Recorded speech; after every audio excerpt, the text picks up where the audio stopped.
Hey, what's up everybody? I wanted to give you guys a little update on where we're at with the aviary. It's been a little while since I posted about it. So wanted to just show you where we're at before I go to work this morning. And also want to take the time just to tell you guys thank you for those of you who have subscribed to this little channel. It's been pretty neat to watch it grow, and I surely do appreciate it. So let's go check this thing out.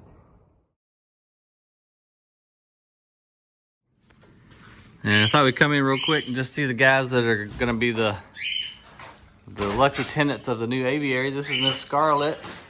Hey Scarlett. She's a green wing macaw. She's my buddy. This is her cage. Same guy who's building the aviary built my custom cage here for Scarlett. And a couple parakeets that we rescued. A little cage. This is Kona.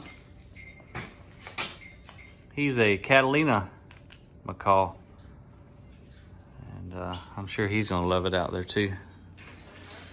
This is Sandy. What's up, dude? Sandy actually flew onto one of our sand washing plants one morning, believe it or not. In a winter morning, just flew up. So he got out, or somebody let him out, and he luckily flew up upon me, and I grabbed him, and now he's kind of living the fairy tale life. A little canary we got, some little finches. These poor little guys. There's two females, I'm pretty sure. They keep laying eggs, but not gonna be able to have any babies without a male finch. So I really don't know too if I'm gonna let everybody just kind of fly around together or not. I don't know who's gonna get along, and so it'll have to be kind of a trial and error type thing. One of my latest orchids that's in bloom. Real pretty cattleya. I'll just walk around the greenhouse real quick. See what's blooming. Real pretty phalaenopsis. Got some dendrobium. This is a monster dendrobium I've got planted in this big piece of driftwood my buddies found at the lake and pulled out for me. Crazy about some good driftwood to mount orchids to, and they knew that. So after their fishing trip, they said, hey, let's drag that thing out for Ryan, and I'm glad they did, because it turned out to be a pretty awesome little mount. This was a piece I found in Beaufort, South Carolina, and it's hollow, and it was just a really, really straight piece of tree that's been out floating in the ocean for who knows how long. And I mounted a good many cattleyas to it. It also provides a little bit of support too here in the center of the greenhouse. Let's see what else is blooming. Not a whole lot blooming right now. A pretty phalaenopsis here. And I'm all about recycling, because we're in the recycling business as well. So I brought these pallets in, put them on the wall, and it's worked out really good. You can just kind of shove them in between those gaps there, and they'll hang on. Pretty neat piece of driftwood. This one spins. Got it mounted to a chain. It goes up to the ceiling. There's some air plants, Tillandsia, and some oncidium. That's a coconut orchid there. That thing's awesome when it blooms. It smells just like Hawaiian tropic. And yeah, nothing else blooming on there.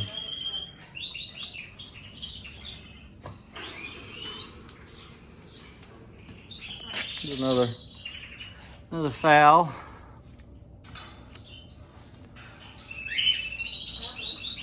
A couple more mounts. Yeah, I just kind of stick them wherever.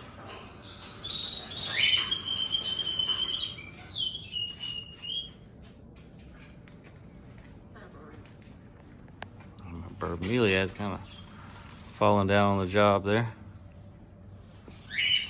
This is Birdle. This is the only bird that we actually raised. He's a double yellow-headed Amazon, but he's got the most vocabulary out of anybody. But of course, when you want him to talk, he won't. But this is a pretty simple cage I built for him. All right, so these are the guys that are gonna try the aviary out first. So here's the greenhouse, as you remember. And then what we're gonna do is attach this aviary onto the greenhouse and have the entrance exit from the greenhouse only, not from the outside. That way, if I want to bring birds out, I don't have to worry about them flying away before I get into the actual aviary. So we just continued on with our split face block.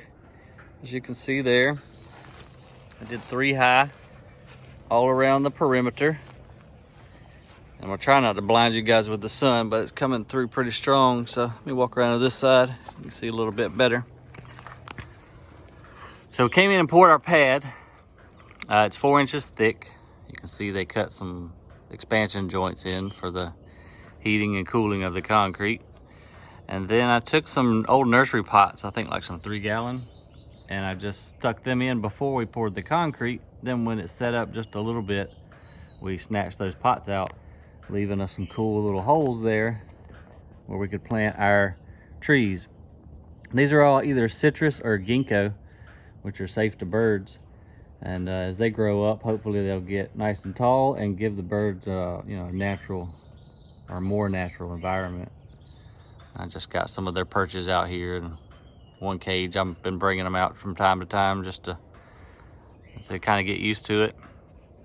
So I had a friend of mine who's a welder come in, and we ordered this this is 2 1/4, maybe 2 1/2 inch square tubing. I can't remember exactly.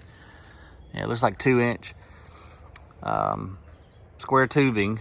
It's galvanized.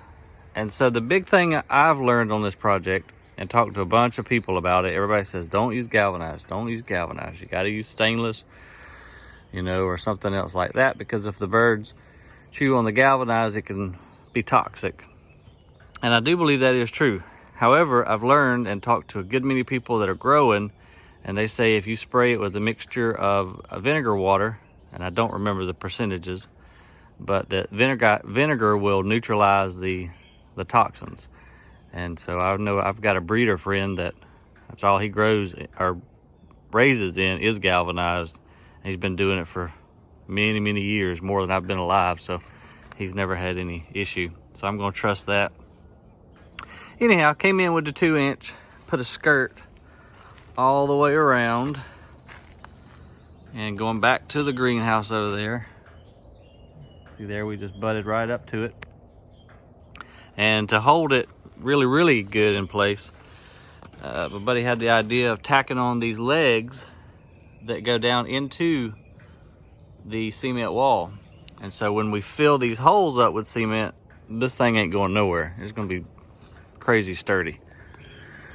So then he went up with the studs, as you can see, to another skirt that goes all the way around.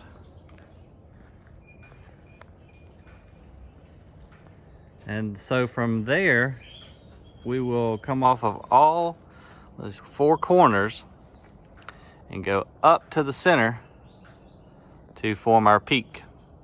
And here's the breather pipe from the bunker. I assume most of you guys saw the bunker video on this channel, which I'm standing on right now. It's up underneath us, up underneath that wall, and directly up underneath some of the aviary. And so what I'm going to do, this is one breather pipe. The other one's outside of the aviary, right there. But this big tall one, I'm going to weld some perches onto it and disguise it for the bunker purposes of nobody knowing that a bunker even exists. So that'll be our breather pipe.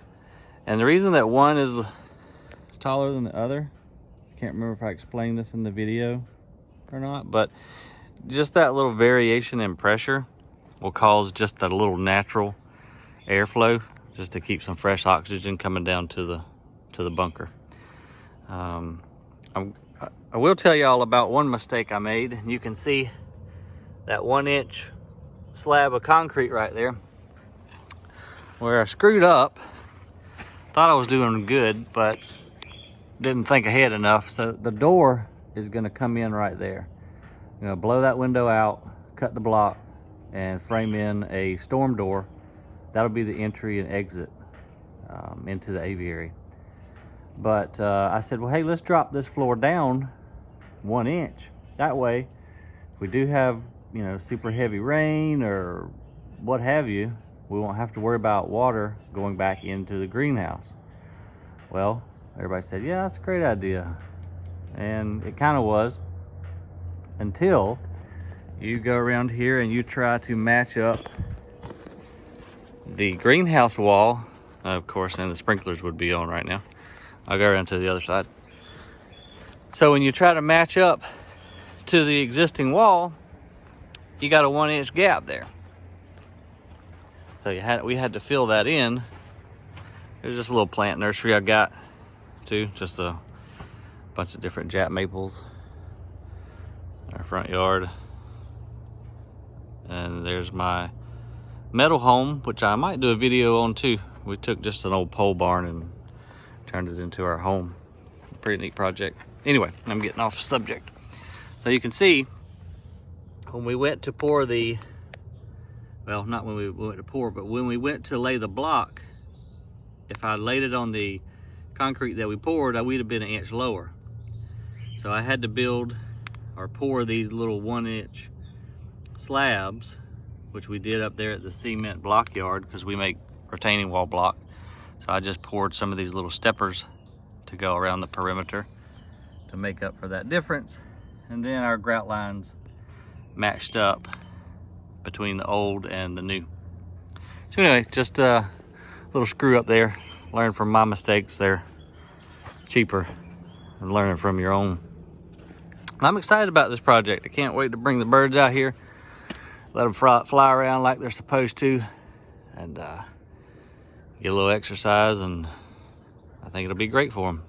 Be a cool place to bring people to check out the birds, and also give me room to house more of them, because 95% of mine are rescues, or, you know, people just don't want them anymore for whatever reason.